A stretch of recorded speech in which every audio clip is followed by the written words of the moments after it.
Abraham Lincoln উনি ছিলেন কাঠুরিয়ার ছেলে। গ্রোথ হরমোন ডিজিজে থাকা একটা খেলোয়াড়, সে 8টা ব্যালন ডি'র জিতে গেছে। টমাস আলভা এডিসন উনি যে সবজি বিক্রি করতেন এটা আমরা অনেকেই জানি না।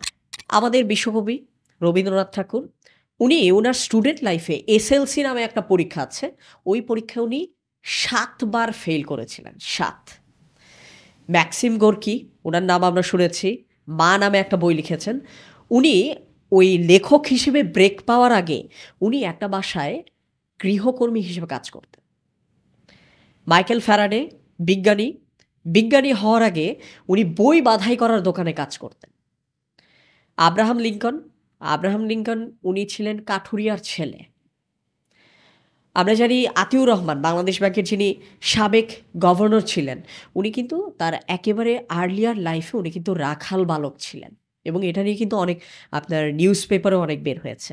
হ্যারিসন ফোর্ড আমেরিকার অভিনেতা, তিনি প্রথম জীবনে ছিলেন রাজমিস্ত্রির সহায়ক, এবং সেখান থেকে উনি পরবর্তীতে অ্যাক্টিংয়ে আসেন। টমাস আলভা এডিসন উনি যে সবজি বিক্রি করতেন এটা আমরা অনেকেই জানি না। আমরা জানি পৃথিবীর সবচেয়ে বেশি সংখ্যক পেটেন্ট টমাস আলভা এডিসনের। উনি সবজি বিক্রি করতেন এবং রেল স্টেশনে উনি পত্রিকা বিক্রি করতেন। আমরা তামিল সুপারস্টার রজনীকান্তের কথা জানি। রজনীকান্ত উনি ড্রাইভারের সহযোগী ছিলেন। ইভেন ভারতের বর্তমান প্রধানমন্ত্রী উনিও একসময় চা বিক্রি করতেন। সো এই যে এক্সাম্পলগুলো আমি দিলাম, এই এক্সাম্পলগুলো দেওয়ার আসলে একটাই বড় রিজন, কেউ না কেউ কিন্তু ওই জায়গা থেকে আস্তে আস্তে উঠে এসেছেন। বিষয়টা এমন না ওই জায়গা থেকে সবাই উঠে আসতে পারবে, কিন্তু কেউ না কেউ উঠে আসছেন। সেটা আমাদের দেশেরও কিছু মানুষ উঠে আসছেন, বিদেশেও কিছু মানুষ উঠে এসেছেন। সেই পুরো এক্সাম্পলগুলো এখানে প্রায় 25টার মতো এক্সাম্পল আমি যে দিলাম, প্রত্যেকটা জায়গাতেই তাদের ওই উঠে আসার জন্য আমরা যদি গ্রাফটা চিন্তা করি, একজন সবজি বিক্রেতা সে ওয়ার্ল্ডের সবচেয়ে বেশি সংখ্যক পেটেন্টের সে অধিকারী। এটা আমার কাছে অনেক অনেক বেশি ইন্সপায়ারিং লাগে। ইভেন এখানে এটা নিয়ে আমি আরও ডিটেইলডে বলবো। আমাদের খুব ফেভারিট একজন খেলোয়াড় মেসির কিন্তু গ্রোথ হরমোন ডিজিজের একটা ডিসঅর্ডার আছে, মানে তার ডিসঅর্ডার আছে, যেটার কারণে সে একটা নির্দিষ্ট হাইটের বেশি তার উচ্চতা কোনো দিন বাড়বে না। এটা ডাক্তার আগেই তাকে বলে দিয়েছিল। সো গ্রোথ হরমোন ডিজিজে থাকা একটা খেলোয়াড়, সে 8টা ব্যালন ডি'র জিতে গেছে, তাই না? সো এই জিনিসগুলো থেকে ইনারা যে পরিমাণ নিজেদের ওই প্রিভিয়াস তাদের যে করে টাফ একটা জায়গা, সেখান থেকে ফ্যাকচুয়ালি তারা একটা সিঁড়ি করে উঠছেন। এই পুরো জিনিস থেকে আসলে আমি একটা জিনিস বুঝি, এক, ওভারনাইট কোনো কিছু হবে না। সেকেন্ড, আমাকে ওই যে শুরুতে আমি বলছিলাম না, আমাকে আমার আকাশটা চিনতে হবে, কিন্তু শুরুতে আকাশ ছোঁয়া ট্রাই না করে এক সিঁড়ি করে ওঠার ট্রাই করতে হবে। সো আমার কল্পনায় আকাশের সমান দূরত্বে আমি দেখতে পারবো, কিন্তু আমার পা অ্যাট এ টাইম জাস্ট একটা স্টেপ পার করবে। আমি শুরুতেই মাটি থেকে আকাশে পা তুলতে পারবো না।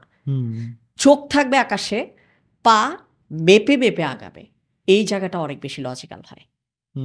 এটা মনে হয় আমাদের বুঝতেও কষ্ট হয়, কারণ আমরা যখন দূরের কোনো কিছু দেখি তখন ফার্স্টে আসলেই ভয় পাই এবং নিজেকে বারংবার বোঝানোর চেষ্টা করি এটা তো আসলেই আমার দ্বারা পসিবল হবে না, কিন্তু এই মানুষগুলো করেছেন এবং আরও এরকম হাজার হাজার লক্ষ লক্ষ কোটি কোটি এক্সাম্পল আছে যেগুলো কিনা আসলেই ছোট ছোট স্টেপ দিয়ে দিয়ে তারা সফল হয়েছেন।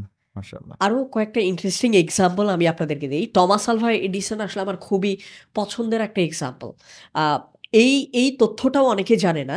টমাস আলভা এডিসন যখন ওই যে ট্রেনে যখন উনি পত্রিকা বিক্রি করতেন, সেই মোমেন্টে একদিন সে পত্রিকা বিক্রি করতেছিল, ট্রেনের যে টিকিট চেকার সে টমাস আলভা এডিসনকে দেখে কানের মধ্যে একটা চড় দিয়ে তাকে ট্রেন থেকে নামায় দিচ্ছে।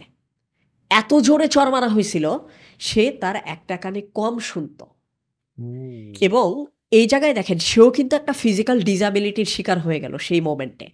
এবং অনেক পরে টমাস আলভা এডিসনকে যখন জিজ্ঞেস করা হয়েছে যে আপনি এত কিছু কিভাবে বের করছেন, আপনি কিভাবে এত মনোযোগ দিয়েছেন, তখন টমাস আলভা এডিসন খুব ইন্টারেস্টিংলি এই এক্সাম্পলটা দেয় যে আসলে ওই যে ছোটোবেলায় আমার কানে চড় দেওয়া হয়েছিল না, এইটার কারণে আমি একটা কানে কম শুনতাম, যার জন্য মানুষের অযৌক্তিক সমালোচনা আমার কখনো মনোযোগ আসলে দূর করতে পারে নাই।